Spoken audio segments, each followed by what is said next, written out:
आप सबका स्वागत है आपके अपने YouTube channel crack it with Surya sir में, वेयर लर्निंग इज़ फन।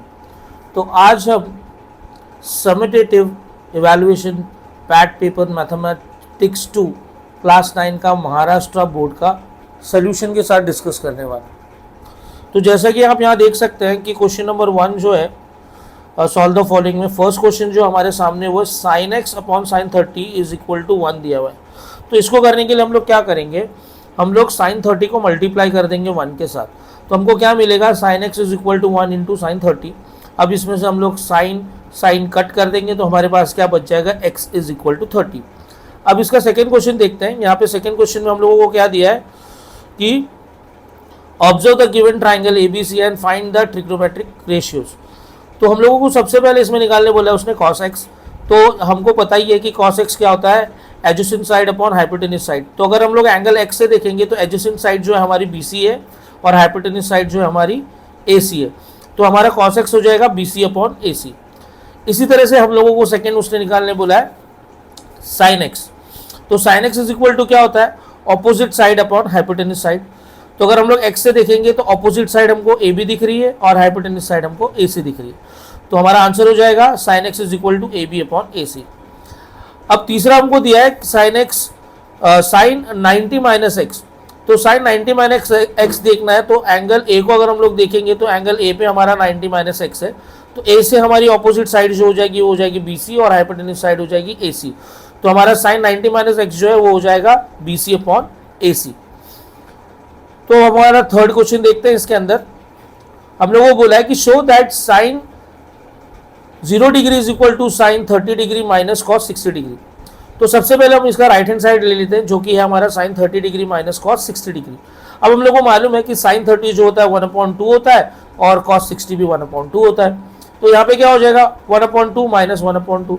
अब 1/2 को 1/2 से माइनस करेंगे तो आंसर क्या आएगा 0। तो हमारा राइट हैंड साइड क्या है 0 आ गया। अब लेफ्ट हैंड साइड देख लेते हैं। लेफ्ट हैंड साइड में हमारे पास क्या है साइन 0 है। अब हम सबको पता है कि साइन 0 तो 0 ही होता है। तो राइट हैंड साइड का भी आंसर 0 आया और लेफ्ट हैंड साइड का भी आंसर 0 आया। तो इसका मतलब ये प्रूफ हो गया कि sine 0 degree is equal to sine 30 degree minus cos 60 degree. Okay, अब आ जाते हैं इसके क्वेश्चन नंबर डी पे, जहाँ पे हम लोग को बोला है complete the activity and derive the trigonometric identity. Triangle PQR में हम लोगों को बोला गया कि एंगल PQR 90 डिग्री है और एंगल R जो है वो x है। तो इसकी ट्राइग्नोमेट्रिक आइडेंटिटी हम लोग को निकालनी है। तो हम लोगों को यहाँ पे दिया है कि PQ square plus QR square is equal to PR square. तो PR जो है हाइपोटेन्यूज साइड है और हाइट जो है वो PQ है और QR जो है बेस है। तो हम लोग को पता ही है पाइथागोरस थ्योरम का मतलब ही क्या होता है, hypotenuse side square is equal to height square plus base square. तो उसी हिसाब से ये फॉर्मूला आया। तो इसके लिए यहाँ पे पाइथागोरस थ्योरम हम लोग ने अप्लाई किया। अब उसके बाद पूरे इक्वेशन को जो पाइथागोरस थ्योरम से हमको मिला था उसको PR स्क्वायर से डिवाइड कर दिया। तो PR स्क्वायर से डिवाइड करने के बाद हम लोगों को क्या मिला, PQ square upon PR square plus QR square upon PR square is equal to 1, क्योंकि PR स्क्वायर कट हो गया। तो हमारा इक्वेशन रेडी हो गया। तो ये हो गया sine square X plus cos square X is equal to 1। ये एक ट्रिग्नोमेट्रिक आइडेंटिटी है। तो अब नेक्स्ट हमारा क्वेश्चन नंबर 2 हम स्टार्ट करेंगे। क्वेश्चन नंबर 2 में हम लोगों को बोला है कि सॉल्व द फॉलोइंग। हम लोगों को इस डायग्राम में बोला है कि in the given figure O is the centre of the circle, diameter AB is the diameter and chord CD intersects each other at point P, okay, of the circle is 15 centimeter and OP is 9 centimeter. Find the length of the CP, CD and AB. तो हम लोग सबसे पहले एक छोटा सा construction करेंगे। हम लोग OC को ज्वाइन कर देंगे। अब OC को ज्वाइन करने के बाद हमारे पास एक राइट एंगल ट्राइंगल बन जाएगा जिस ट्राइंगल का नाम है OPC। अब ट्राइंगल OPC एक राइट एंगल ट्राइंगल है तो हम लोग इसके अंदर पाइथागोरस थ्योरम को अप्लाई कर सकते हैं। तो OC स्क्वायर यानी कि hypotenuse side square is equal to height square यानी कि OP square plus base square यानी कि PC स्क्वायर हो जाएगा और पाइथागोरस थ्योरम से। अब इसके अंदर हम लोग इसकी वैल्यू को सब्स्टिट्यूट कर देंगे। जैसे हम लोगों को पता ही है कि इसकी जो हाइपोटेन्यूज साइड है यानी कि जो रेडियस है OC वो 15 दिया गया है क्वेश्चन के अंदर। तो हम लोग उसको लिख देंगे 15 स्क्वायर इज इक्वल टू, अब OP की लेंथ हम लोगों को क्वेश्चन में दी है कि 9 सेंटीमीटर है तो OP आ जाएगा 9 स्क्वायर प्लस CP स्क्वायर हमको फाइंड करना है। तो 15 का स्क्वायर होता है 225 और 81 का स्क्वायर 9 का स्क्वायर होता है 81 प्लस CP स्क्वायर। तो तो अब इस 81 को उस तरफ हमने मूव किया तो ये हो गया नेगेटिव, तो C P square is equal to गया 225 माइनस 81, तो हम लोगों को सी पी स्क्वायर मिल गया 144। Taking square of both this side C P हमारा आ गया 12, तो हम लोगों को अब सी पी मिल गया। अब सेकंड हमको फाइंड करना क्या है, सी डी। अगर इस डायग्राम को हम लोग ध्यान से देखेंगे तो सी डी में सी पी इक्वल है पी डी को, तो C D is equal to क्या हो जाएगा, C P plus P D हो जाएगा, और सी पी इक्वल हो जाएगा पी डी को, जैसे कि यहाँ पे हमने लिखा है C D is equal to क्या हो जाएगा, C P plus P D, और सी पी इक्वल है पी डी को, तो C D is equal to C P plus C P हो जाएगा, तो यानी कि 2 सी पी हो जाएगा, और सी पी हमने अभी निकाला था दैट इज 12, तो सी डी क्या हो जाएगा 2 इंटू 12 दैट इज 24 सेंटीमीटर। अब उसी तरीके से ए बी जो है एक कॉर्ड है अब ए बी क्या है, equal to A O plus O B हो जाएगा। सेम तरीके से करना है, तो A B is equal to A O plus O B, तो ए बी जो है वो डायमीटर है सर्कल का, तो O B plus O B हम लोग ले सकते हैं क्योंकि ओ बी इक्वल है ए बी को, तो ये हो जाएगा 2 ओ बी, और हमारे पास O B plus O B आ गया, ओ बी हम लोगों को दिया है दैट इज 15, तो 2 इंटू 15 करेंगे तो हम लोगों को मिल जाएगा 30 सेंटीमीटर, तो ए बी हमारा आ गया दैट इज 30 सेंटीमीटर। अब इसका बी क्वेश्चन हम लोग सॉल्व करेंगे। हम लोगों को दिया है कि in the figure O is centre of the 2 concentric circles and chord AD is the AD of the bigger circle intersects the smaller circle eight points B and C, then which of the following is correct, write the answer in the box। अभी हम लोग अगर समझने की कोशिश करेंगे तो AD जो है इसको OM जो है परपेंडिकुलर है, अगर OM परपेंडिकुलर है तो इसका मतलब ये AD को बाइसेक्ट कर रहा है 2 हिस्सों में, that is AM and MD। तो AM के अंदर हमारे पास क्या आ रहा है AB प्लस BM, और MD के अंदर हमारे पास क्या आ रहा है MC प्लस CD। अब जिस तरह से AD बाइसेक्ट हो रहा है परपेंडिकुलर OM से, उसी तरह से BC भी जो है वो बाइसेक्ट हो रहा है OM से, तो इसका मतलब BM भी इक्वल है MC को, तो हम लोग लिख सकते हैं कि BM इक्वल है MC को, तो इसका मतलब क्या हो जाएगा AB plus BM is equal to MC की जगह हम लोग फिर से BM लिख सकते हैं BM प्लस CD, और हमने BM को कट कर दिया तो हमको क्या मिला AB is equal to CD, तो इसका मतलब ऑप्शन 1 जो है वो करेक्ट है। अब आ जाते हैं क्वेश्चन नंबर 3 पे। क्वेश्चन नंबर 3 में हम लोगों को बोला है कि सॉल्व द फॉलोइंग, और बोला है कि draw circum circle of an equilateral triangle of side 4 centimetre. Okay, जब भी हम लोग एक सर्कम सर्कल बनाते हैं तो हम लोग क्या करते हैं, ट्रायंगल क्रिएट करते हैं और किसी भी 2 साइड को परपेंडिकुलर बाइसेक्टर निकाल के जहां वो दोनों पॉइंट इंटरसेक्ट होते हैं वहां पे रख के और किसी भी एज को लेके, या तो A B C एज को लेके सर्कल बनाते हैं।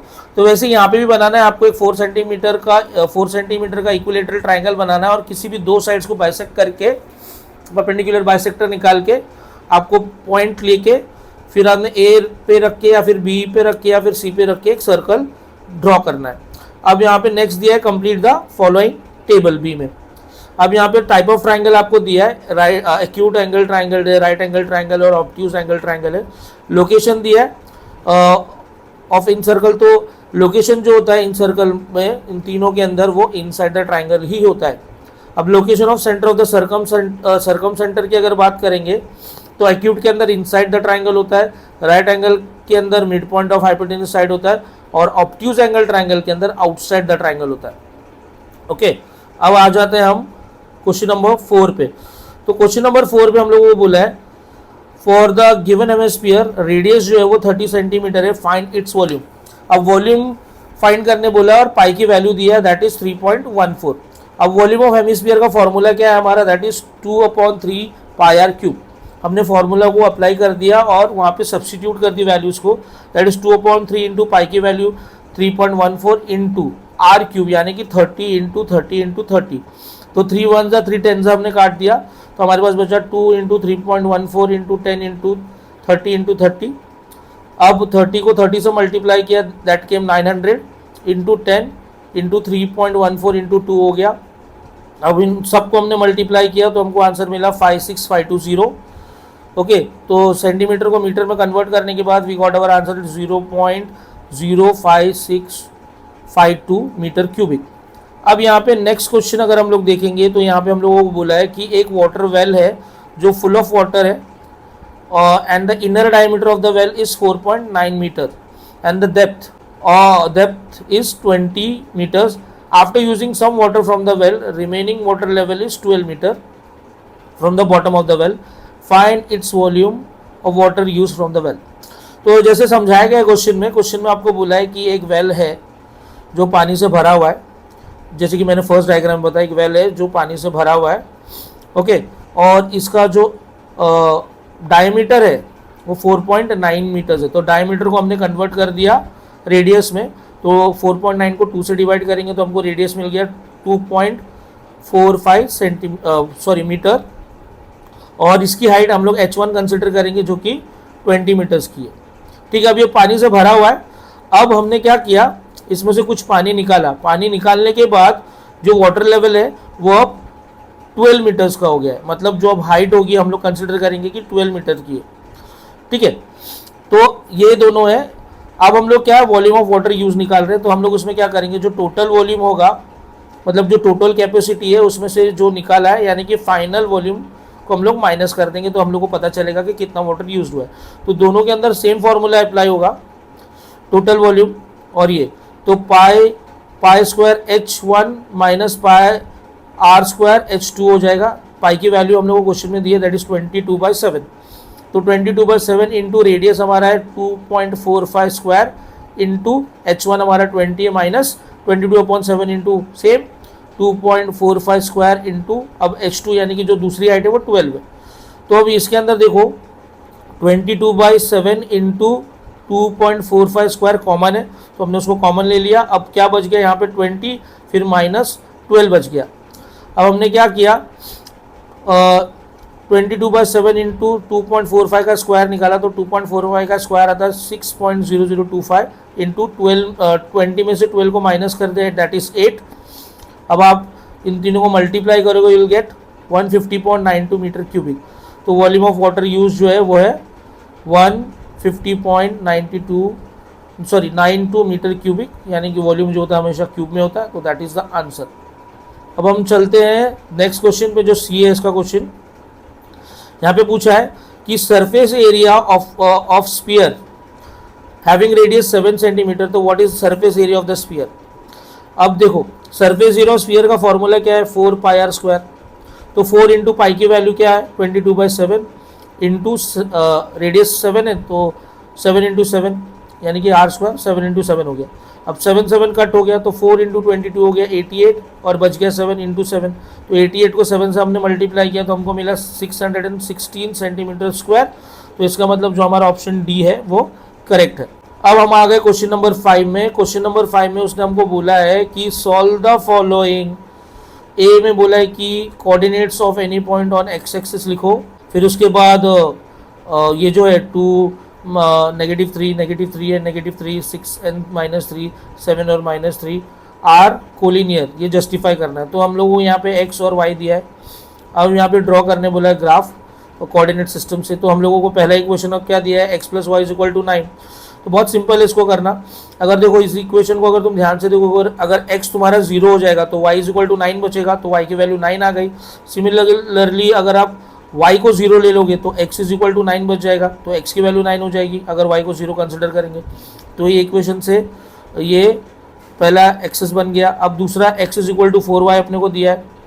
अगर x = 4y हम लोग ले रहे, अगर मैं यहाँ पे x की वैल्यू 0 कंसिडर करूँगा, क्या कंसिडर करूँगा 0, तो क्या हो जाएगा 0 = 4y हो जाएगा. 0 = 4y हो जाएगा, तो 4 0 के नीचे जाएगा तो 0.4 = y हो जाएगा. तो हम लोग 0.4 तो ले नहीं सकते, तो y की वैल्यू क्या हो जाएगी 0 हो जाएगी, तो y 0 हो गया. अब उसके बाद हमने y की वैल्यू को कंसिडर किया 1. अगर y मैंने 1 किया तो x = क्या होगा 4 × 1, तो मतलब x की वैल्यू क्या होगा 4 × 1 = 4, तो x की वैल्यू हो गई 4. तो ये अब मिल गया. अब इसको हम लोग ग्राफ में प्लॉट करेंगे. तो ग्राफ में प्लॉट करना इसको बहुत सिंपल है. जैसे पहला इक्वेशन हमारा आया था x + y = 9 का, क्या आया था, पहले आया था 0 9, तो हमारा x एक्सिस से गया 0 और y एक्सिस से गया 9, तो ये हो गया 0 9, यहाँ पे 9. और दूसरा है x एक्सिस पे 9 है ना, x एक्सिस पे 9 और y एक्सिस पे 0, तो ये आया. तो यहाँ पे कटा और वहाँ पे कटा, ऊपर कटा, करेक्ट. अब उसके बाद दूसरा इक्वेशन है x is equal to 4y। तो x एक्सिस पे पहला 0 0 तो दोनों 0 0 पे है देखो। फिर उसके बाद दूसरा है क्या, x एक्सिस पे 4 और y एक्सिस पे 1। तो यहाँ पे देखो ये पॉइंट गया है 2x is equal to 4y का लाइन। ओके, अब इसके बाद जो इसका थर्ड है वो बच गया, सेकंड है जो वो बच गया कोलिनियर पॉइंट्स वाला। तो हम लोग यहाँ पे स्लोप ऑफ लाइन का फॉर्मूला लगाएंगे। स्लोप ऑफ लाइन का फॉर्मूला क्या होता है, स्लोप ऑफ लाइन को हम लोग m से इंडिकेट करते हैं। तो m is equal to y2 minus y1 upon x2 minus x1 करेंगे। तो यहाँ पे सेम m1 निकालने के लिए हम लोग क्या करेंगे, -3 अपॉन, देखिए हमेशा जब आप इक्वेशन लोगे तो दो जब आप इक्वेशन लेंगे तो पहला x1 होगा, दूसरा y1 होगा, और फिर उसके बाद जो दूसरा इक्वेशन आप उसके साथ लोगे वो x2 और y2 होगा। तो सिमिलरली इसी तरीके से इसको सॉल्व किया है। तो -3 upon -3 minus 2 is equal to -3 minus minus plus हो गया, तो -3 प्लस 3 हो गया 0। तो 0 अपॉन -5 आपके पास आया, तो इसका आंसर 0 ही हो गया क्योंकि 0 ऊपर है और डिनोमिनेटर में 5 है, तो ये 0 ही हो जाएगा। सेम वे सेकेंड भी आपको करना है, थर्ड भी आपको करना है। अभी अब तीनों इक्वेशन को अब आप देखोगे तो आपका आंसर 0 आ गया है। तो फ्रॉम 1 2 एंड 3 m1 इक्वल हो गया m2 को, m2 इक्वल हो गया m3 को। तो ये तीनों एक ही लाइन में जा रहे हैं क्योंकि तीनों का आंसर सेम आया। तो इसका मतलब ये कोलिनियर है, तो all points are collinear. Okay, अब आ जाते हैं हम नेक्स्ट क्वेश्चन पे, जो रिटन टेस्ट है हमारे पास। तो क्वेश्चन नंबर 1 में जो बोला गया है, ए में बोला है कि perimeter of square is 48 centimetre, find the length of the diagonal. अब हम लोग को मालूम है पेरीमीटर ऑफ स्क्वायर मतलब स्क्वायर के चारों साइड्स को प्लस करेंगे तो भी आ जाएगा, और 4 इंटू साइड भी करेंगे तो भी आ जाएगा। तो perimeter of square 4 into side होता है। तो पेरीमीटर हमको दिया that is 48 is equal to 4 into side. तो हमने क्या किया, साइड निकालने के लिए 48 को 4 से डिवाइड किया, तो हमको पता चला कि एक साइड जो है वो 12 सेंटीमीटर की है। लेकिन हम लोग को साइड निकालनी है क्या, नहीं, हमको निकालना है डायगोनल। तो डायगोनल ऑफ स्क्वायर का फॉर्मूला क्या है, साइड इंटू √2। तो साइड तो हमारे पास आ गई 12 बराबर, और इंटू √2, तो डायगोनल क्या हो जाएगा 12 √2। तो इसका मतलब ऑप्शन 4 इसका करेक्ट है। ओके, अब आ जाते हैं सेकंड में कि read the given statement and hence identify the type of quadrilateral. Opposite side जो है पैरेलल और कॉन्ग्रेंट होते हैं, डायगोनल भी कॉन्ग्रेंट होता है। तो देखो बहुत सिंपल सी बात है ना, एक अगर आप रोम्बस को देखोगे तो रोम्बस के क्या होते हैं, रोम्बस के ऑपोजिट साइड क्या होते हैं, कॉन्ग्रेंट होते हैं बराबर है, और एक दूसरे को पैरेलल होते हैं क्योंकि क्वाड्रिलेटरल की प्रॉपर्टी है वो। और जो डायगोनल्स होते हैं वो भी कॉन्ग्रेंट होते हैं। तो इसका मतलब रोम्बस तो इसका आंसर हो नहीं सकता। तो अब रेक्टेंगल की अगर बात करेंगे तो रेक्टेंगल की प्रॉपर्टी क्या है, सेम पैरेललोग्राम जैसी प्रॉपर्टी है, दोनों साइड्स पैरेलल होते हैं, और जो उसका ऑपोजिट साइड है वो भी कॉन्ग्रेंट होता है, और जो डायगोनल्स होते हैं वो भी कॉन्ग्रेंट होते हैं। तो इसके लिए इसका जो ऑप्शन आएगा वो ऑप्शन 3 होगा इसका आंसर। अब इसका सी जो है, इसमें पूछा है हम लोगों को at the most how many types of quadrilaterals can be form using 4 picks of length 12 12 7 7। तो देखो अगर आप ध्यान से देखोगे तो इसका ऑप्शन 3 है, क्योंकि देखो अभी हम लोगों को यहाँ पे क्वाड्रिलेटरल्स बोला है, और ऑपोजिट साइड सेम है बोला है बराबर है। तो एक रेक्टेंगल फॉर्म हो रहा है ये। तो रेक्टेंगल अगर फॉर्म होगा तो इसके अंदर 3 पिक्चर्स ही बन पाएंगे। लास्ट क्वेश्चन की तरफ, जो कि क्वेश्चन नंबर डी है। यहाँ पे हम लोग को बोला गया है कि एक क्वाड्रिलेटरल है जिसका नाम है LMNP, और उसका रोम्बस है वो, एंड मेजर एंगल NLM जो है वो 40 डिग्री है। तो हमको क्या फाइंड करने बोला है उसने, फाइंड मेजर एंगल MPN। तो यहाँ पे पहली इंफॉर्मेशन हम लोग को जो दी गई है वो ये बताया गया है कि एक रोम्बस है। कौन, क्वाड्रिलेटरल LMNP एक रोम्बस है। और उसके बाद यहाँ पे एक और इन्फॉर्मेशन है हमारे पास कि एंगल NLM जो है वो 40 डिग्री है। अगर हम लोग देखेंगे तो यहाँ पे एक Z एंगल क्रिएट हो रहा है, एंगल LNP और एंगल NLM, तो ये Z बना रहा है। तो यहाँ पे ये अल्टरनेट एंगल्स हो गए, करेक्ट। तो दोनों 40 डिग्री के हो गए। अब कोई भी एक ट्राइंगल आप कंसीडर कर सकते हो। तो मैं यहाँ पे कंसीडर कर रहा हूँ ट्राइंगल NOM को। अब यहाँ पे मैं तीनों एंगल्स को कंसीडर करूंगा, angle ONM plus angle NMO plus angle MON। अब ये तीनों एंगल मिला के 180 डिग्री के हो जाएंगे, क्योंकि sum of measure of angles of triangle 180 degree का होता है। ओके, अब यहाँ पे क्योंकि अल्टरनेट एंगल था तो एंगल ओ एन एम जो है वो 40 डिग्री का हो जाएगा। एंगल एन एम ओ मुझे पता नहीं, plus angle M O N जो है वो 90 डिग्री का होगा क्योंकि पॉइंट ओ पे बाइसेक्ट हो रहा है वो। तो रोम्बस के अंदर अगर कोई डायगोनल, दोनों डायगोनल बाइसेक्ट होते हैं तो वहां पे एक परपेंडिकुलर होता है, तो यानी कि वो एंगल 90 डिग्री का हो जाएगा, इज इक्वल टू 180 डिग्री। अब 40 प्लस 90 आपका हो गया कितना, 130 डिग्री। तो angle N M O is equal to कितना हो गया, 180 माइनस 30 डिग्री, 130 डिग्री। अब दोनों को माइनस करेंगे तो मुझे क्या मिला, angle N M O 50 degree का। अब एंगल एन एम ओ जो है वो इक्वल हो जाएगा एंगल एम पी एन को जो 50 डिग्री का है। तो इस हिसाब से एंगल एम पी एन जो हमको फाइंड करना था वो 50 डिग्री का है। अगर ये वीडियो आपको इन्फॉर्मेटिव लगी और आपको जितना भी हमने एक्सप्लेन किया वो अगर आपके समझ में आया तो ये वीडियो अपने फ्रेंड्स के साथ शेयर करें ताकि वो भी एग्जाम में अच्छा स्कोर कर सके, और इस चैनल को सब्सक्राइब करना ना भूलें ऐसे इन्फॉर्मेटिव वीडियोस के लिए। Thank you so much.